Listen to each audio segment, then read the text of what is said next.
Donc, je m'appelle Christophe Moinard, je suis professeur de nutrition à l'UGA et également directeur adjoint du laboratoire de bioénergétique fondamentale et appliquée où vous vous trouvez aujourd'hui. Alors, au laboratoire, si je généralise, je dirais qu'on va faire une recherche translationnelle, c'est-à-dire qu'il va aller de la molécule jusqu'à l'homme en passant par toutes les étapes, notamment culture cellulaire et on va dire modèle préclinique. C'est quoi notre objectif?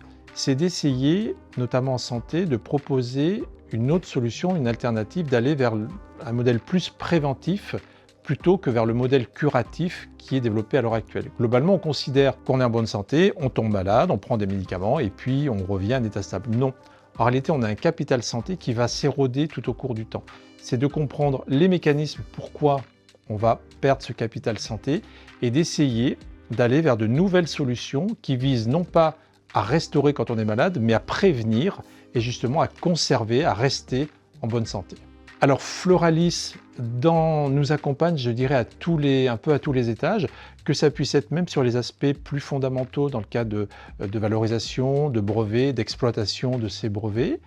Et dans des phases plus en aval, ils vont nous accompagner également pour les partenariats avec les entreprises, alors soit sous forme de prestations de services, soit sous forme de collaboration, où certaines entreprises sont des partenaires.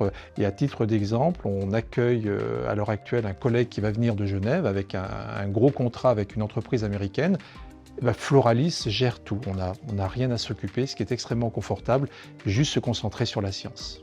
Alors, ma vision pour l'avenir, je vais prendre une autre casquette qui est ma casquette chargée de mission auprès de l'European Institute of Technology Santé, qui est une agence européenne dont l'UGA est membre, dont l'objectif est d'essayer de changer notre système de santé pour aller vers un modèle préventif et non plus un modèle curatif. Et pour ça, il y a un axe fort qui est mis auprès des startups qui apportent des solutions innovantes. Et dans ce cadre-là, Floralis va être effectivement un acteur majeur pour nous aider à porter nos startups au niveau européen.